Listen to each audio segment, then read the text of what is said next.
Hello my fellow night crawlers, and welcome to a brand new video. As usual, grab your blankets and grab your snacks and get comfortable, because today we're going to be looking into the Texarkana Moonlight Murders. We have a very special guest joining us today by the name of Disturban. His content is absolutely wonderful and it's very similar to mine, and I think all of you would enjoy it, so please feel free to check out his content. You can tell he has a big heart in terms of caring about the victims of these crime cases, so I think that you would all resonate with his content very nicely.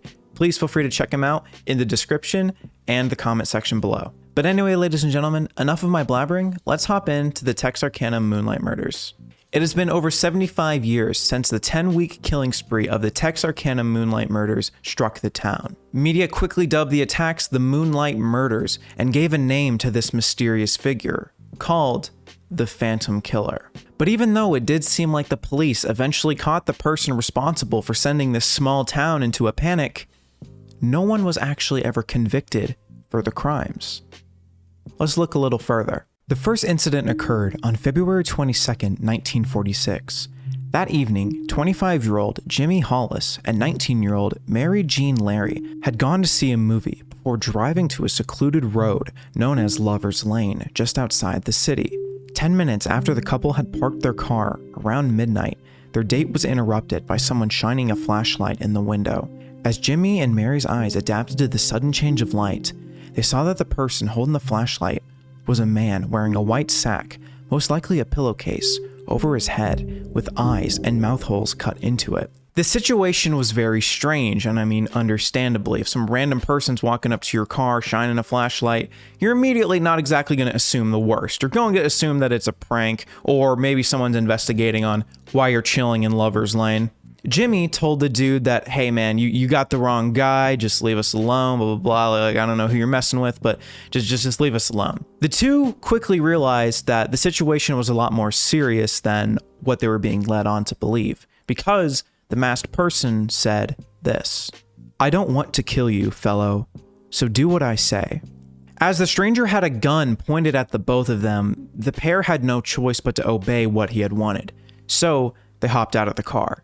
Once they were outside of the vehicle, the man then ordered Jimmy to take off his pants.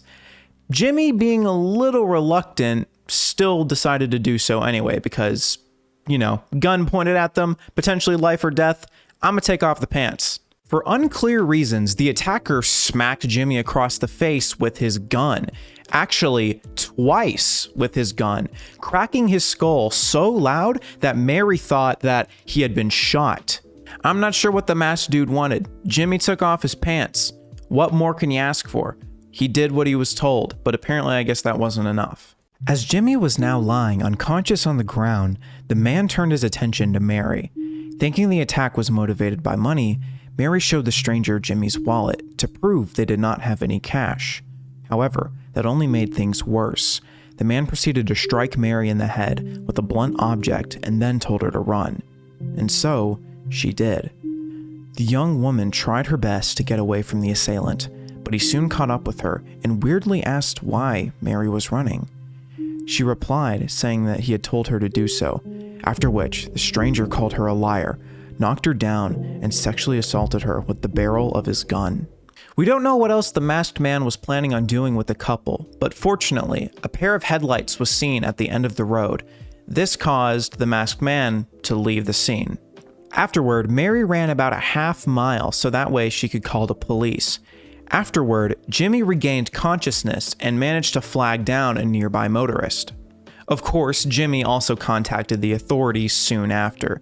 Jimmy was actually then taken to the hospital, and it took a few days for him to recover, but he ended up being fine, and so did Mary. The police had a very hard time investigating the incident. Jimmy and Mary reported that the person that attacked them basically looked different. Mary said that the attacker was an African-American individual, while Jimmy had said that it was a white man, a little bit more on the tan side. Of course, considering the fact that they had both been flashed with the flashlight and Jimmy had been cracked over the head twice with a gun, I imagine that this would have impacted the recounting of the situation in some form. Nevertheless, authorities did not initially believe the story that was told by Mary and Jimmy.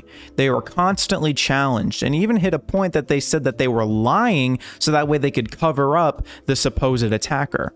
I couldn't imagine being in their situation and being told dead-faced by police that, yeah, we think y'all are lying about this incident. We know that y'all know this person. Tell us the truth. I can't imagine how frustrating that would have been for them. But then, about a month later, another incident occurred. Unfortunately, this couple was not as lucky. On the morning of Sunday, March 24th, 29-year-old Richard Griffin and 17-year-old Polly Ann Moore were found dead in their parked car at the end of a secluded road 100 yards south of US Highway 67 West. The couple, who had only been together for 6 weeks, had had dinner with Richard's sister and her boyfriend earlier in the night before driving to the Lover's Lane. There, someone had approached Richard and Polly with a .32 cartridge pistol, ordered them to exit the vehicle, and then shot them to death. The murderer had then placed the bodies back inside the car for whatever reason. The following month, on April 14th, another couple was added to the list of victims. 2 teenagers, 17-year-old Paul Martin and 15-year-old Betty Booker, were found dead in Spring Lake Park. This time, the bodies were not inside the vehicle and they were not discovered together.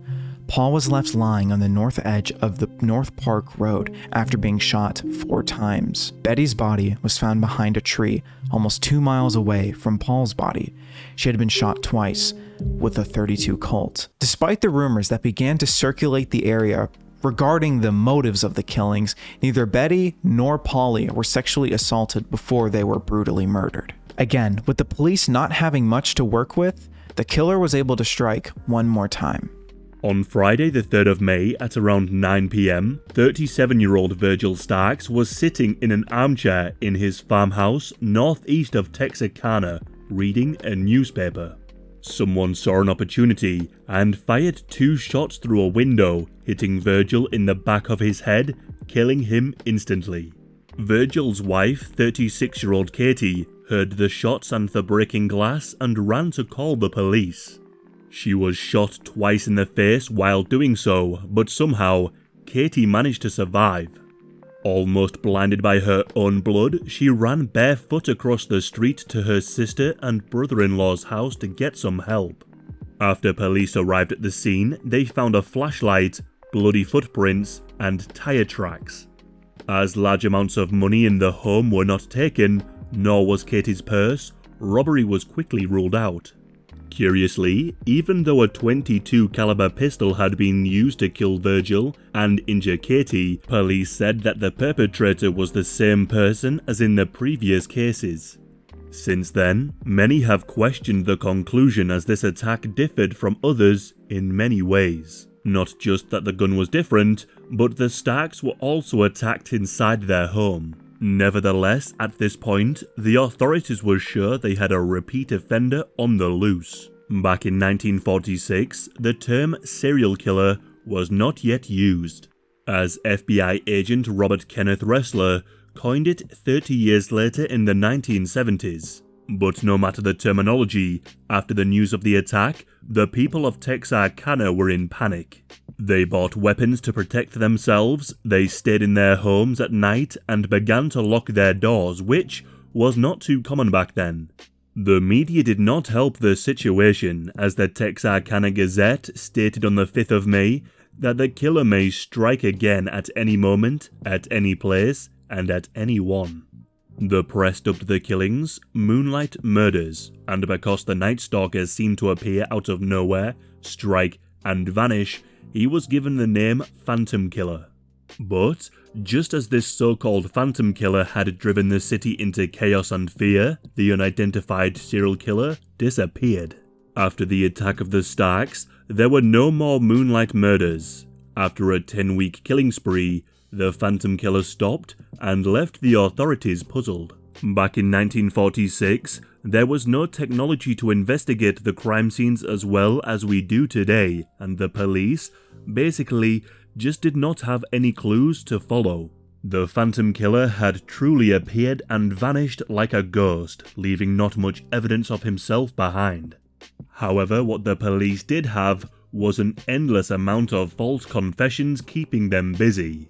For example, in November of 1948, 18-year-old H.B. Doody Tennyson, a student at the University of Arkansas and a member of a prominent Texarkana family, committed suicide and left behind a note in which he confessed to the murder spree. However, investigators could not find any hard evidence to actually link Doody to the crimes. The situation got even worse after authorities posted a reward in an effort to gain any new information on the case. Tips were coming in left and right, but not a single lead produced results. But then, through an unrelated case, the police suddenly discovered a very potential suspect. In July of 1946, the police arrested a 29-year-old man named Ewell Sweeney for stealing cars. And as he was taken in, the young man asked a rather strange question. He asked, "Will they give me the chair?" Needless to say, the authorities were left to wonder what was the crime Ewell had committed that he thought he was going to get the death sentence for. It definitely was not just auto theft. In addition, there had been reports of cars being stolen before each murder.